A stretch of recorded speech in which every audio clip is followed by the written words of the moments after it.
Welcome my liege, it's Chaz here from theoryofgames.com and today we're going to be diving into and unpacking the best mounted generals in Evony.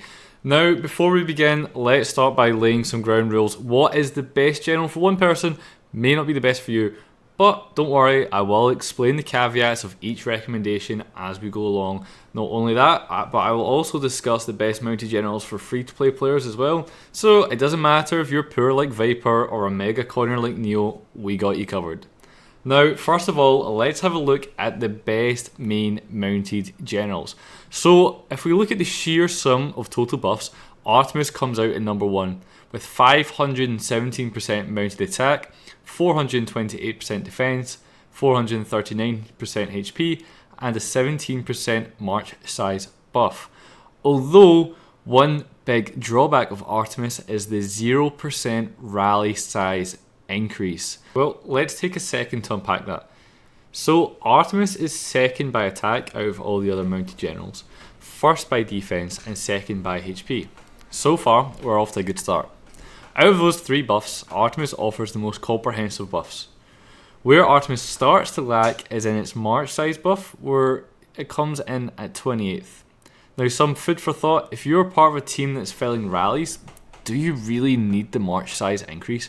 Sure, it's going to be very important for solo attacks, which may come into play when you're playing around those buildings in SVS or Battlefield, but the majority of your points in both game modes are going to be coming from those big mega rallies that you're throwing up, right? So if you are in a solid team, I don't really think it's so much of a drawback. However, if your team is lacking, they aren't filling rallies, or you're a bit of an island player, then perhaps look towards generals that do have those better march size bonuses. In this scenario, I recommend generals such as Hermes, Maori, or Olav III.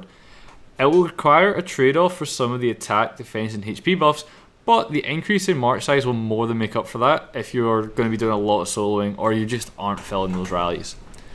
Now, obviously, you might be a setter, the person who starts the rallies for your team, and therefore the 0% rally size capacity increase is not going to be a great choice for you, assuming that you're filling the rallies, right? So Lysander is really unique because he offers the greatest rally buff at 15%. Although buff-wise, Lysander certainly lacks. So you might want to look at something like Mordred, who has a 10% rally size increase. Although pairing for this general should be selected a little bit more carefully. It's a little bit trickier.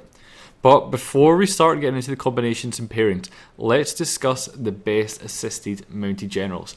So again, if we just look at the sheer sum of buffs, Artemis comes out as the number 1 for assistant generals, offering 160% attack, 115% defense, 125% HP, and a 5% march size buff.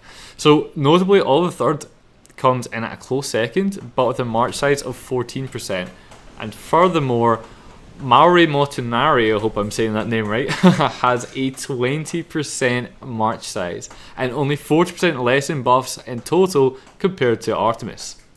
So for me at this point, it's becoming quite clear that Artemis, all of the thirds, and Maori Motunari are the top 3 mounted generals, with Lysander or Mordred creeping up there if you're a setter looking to expand your rally capacity. But as we all know in the world of Evony, not all generals pair together. So let's discuss the best mounted general combinations. So if we look at the sheer buffs, Artemis and Olav III come in first place, offering a collective attack / defense / HP buff of 1759%. Second is Artemis and George Monk, and third is Artemis and Maori Motunari. So I don't know about you, but I'm beginning to notice a little bit of a pattern here. So to answer the big question you've been waiting for, the best mounted general combination is, well, as I mentioned earlier, it depends. So if you're joining rallies, you want to go for Artemis and Olav III. If you're setting the rallies, then you want to go for Artemis and Lysander. And if you are soloing or your team isn't filling the rallies, then you want to go for Olav III and Artemis. Now, it's really important you get those generals the right way around, okay? Because that will make a very big difference.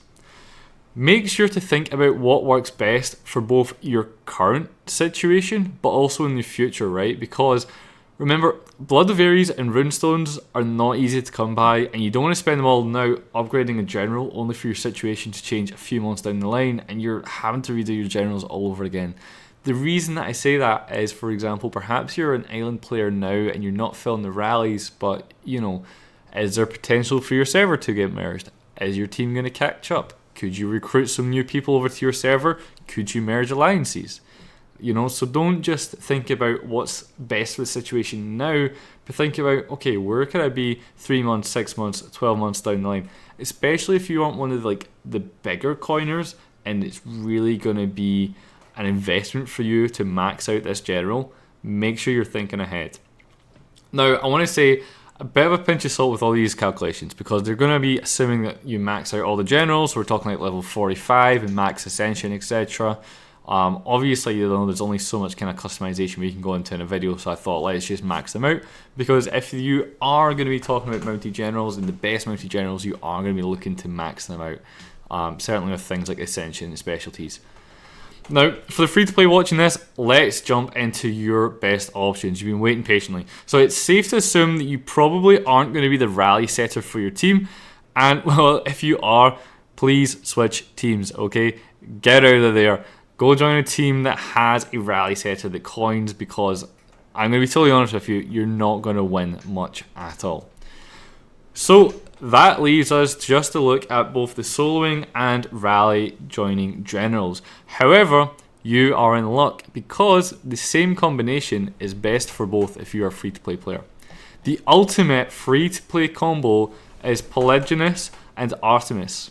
So let's dive into the stats. Polygonus and Artemis will give you 578% attack, 475% defense, and 464% HP buff.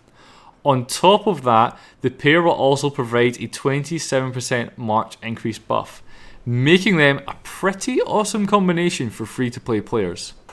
Now, let me explain before you start commenting, Artemis isn't a free-to-play general. She isn't, I get that. But it is somewhat easy to get one copy of her with the amount of general scrolls Evony gives out these days. I mean, for example, go level up some champions in the keep, you will get loads of general scrolls. However, if you aren't lucky enough to get Artemis, the next best 5 would probably be George Monk coming at number 1, number 2 being Maury Martinari, number 3 Hestia, number 4 Hakon, and number 5 Washington Prime. Now again, these are premium generals, but they're only assistant. You don't need multiple copies to ascend them or anything like that, because that's not going to make a difference. You just need them to be there. So go and level up those champions, get yourself some general scrolls, and fingers and toes crossed that you're going to be lucky enough to get, at the very best, Artemis, but if not, one of the other 5 generals that I just mentioned. If you're watching this and you're wondering, where am I getting all these numbers from and how can you check them yourself? Well, head on over to the Ethereum website. We're going to leave the link in the description below. And we have a mounted guide that we keep updated. Obviously, this video is recorded in August, so it gets updated every single time there's new generals released. We have tables that break everything down, so we've got the best mounted general combinations up there, we've got the best main mounted generals, and we've got the best assisting mounted generals. We have these tables, it keeps everything super duper organized so you can do your own research. Not only that, but also on the website we also have guides for every single general, so it really goes into depth. So if you're looking to take it to the next step, check this page out. I'll also kind of talk a little bit in more depth about what we talked about in this video, talking about setters, fillers, and solos. And so if you really want to understand about mounted generals and how to bulletproof your combinations for future updates, then check out the page. It's going to be the top of the description, okay? Now, before we finish the video, let's talk about one more thing. Let's discuss the best mounted gear combinations. Now, I was going to make this a whole new video all by itself, but I thought I'd give you guys a treat. Let's put it in with the mounted generals, so you have absolutely everything that you need now to get going and get building yourself the best mounted generals possible. So we're on the Theory website, we're at a gear calculator, and here we have 2 different sets of gear. So on the left hand side we've got a mixed set of gear, and on the right hand side we have got a pure set of Han Dynasty gear. Now this is obviously all civilization gear, so right now we're going to be talking to you filthy coiners. As you can see, I've set the amplify level all the way to max. Just like the generals, there has to be some sort of kind of basis here, so I thought let's set everything to max. Now let's scroll down and take a look. So we've got the different battle scenarios here, and we're going to have a little look at attacking, because that's what these sets are going to be used for, right? You're going to be attacking. You're not going to be sticking them on your defense general, on your wall, or anything silly like that. Now obviously you can also check basic as well, and you can have a little play around with this if you want to come do it yourself. But as you can see here, you can see the buff breakdown. Now what are we going to be interested in? We're going to be interested in the mounted troops buff, because raised ground siege doesn't really matter. Your layers aren't really going to care. Now obviously we had a clear winner on the left hand side here with the mounted troops, but if you keep scrolling down, you will also see some wins on the march speed, march size, and rally capacity. However, the Han Dynasty pure set does start to bring it back a little bit with some of these debuffs. As you can see, the debuffs as a whole are a lot bigger. However, if we actually zone in and look into this, let's have a look at what debuffs actually matter. If you're sending a mounted march into a building, you're probably doing it because there is ground in there, right? So it's really important that we get those ground buffs. Now obviously the one on the left hand side here has greater ground defense, but the one on the right has greater ground HP debuffs. So it's going to be up to you to decide what one actually is most important for you. Now the reason I mentioned buildings is that obviously in rallies, you're not always really going to be sending mounted into the most ideal keep, right? With my team, what we tend to do is we will hit anybody at a certain power level are just going to get hit with anything, right? And so we might hit a mounted even if they have tons of range left over, because we just don't care, because we fill our rallies and we'll beat them. That's when you might want to be thinking, these debuffs might be quite nice. Now, let me show you what's actually in these sets left and right. So obviously on the right hand side, as I said, we got the Han Dynasty set, all Han Dynasty, so it's super easy to remember. However, let's break down the left hand set. We got the plant, I'm just going to call it plant because I know I'm going to butcher that. We got the plant helmet, Han Dynasty armor, bourbon leg armor, we got the plant boots, the bourbon ring, and the Han Dynasty weapon. So Han Dynasty is definitely still seeing a mix in here, but we are going to be mixing it with some plant and some bourbon set up there. So we've covered the coiner gear. Now let's move on to the free to play. However, coiners, if you're watching, you might find this quite interesting. I'm going to make a comparison. So on the free to play side, we've got set up with the Acumen the Courageous helmet, the Ares Courageous armor, Ares Fearless leg armor, Imperial Majestic boots, Acumen the Courageous ring, and the Imperial spear. We've kept the left hand side of the coiner gear the same. Now let's check out the buff difference in an attacking scenario. So for mounted, we are looking at 4% increase on defense for the coiner. We're looking at 181% increase on HP, and we are looking at 134% attack increase as well for the coiner. And then buffs, or debuffs I should say, are again very coiner sided. One thing that's quite interesting is the march speed does drastically increase. However, we're going to see lower march size and rally capacity. Now, if you are free to play, you might be thinking this isn't the most optimal setup in the world, and you're right, it possibly isn't, and the reason for that is it's really hard to branch the free to plays together, right? Because you can unlock civilization gear over time. Now, the setup that I went for is one that I believe is achievable without any civilization gear and 100% achievable as a free-to-play player. Now, if you get civilization gear, what I recommend you do is you come to this gear calculator, you plug things in, you have a little play around, and that covers it. Hopefully you've learned a thing or two and you're now busy collecting those Artemis General fragments.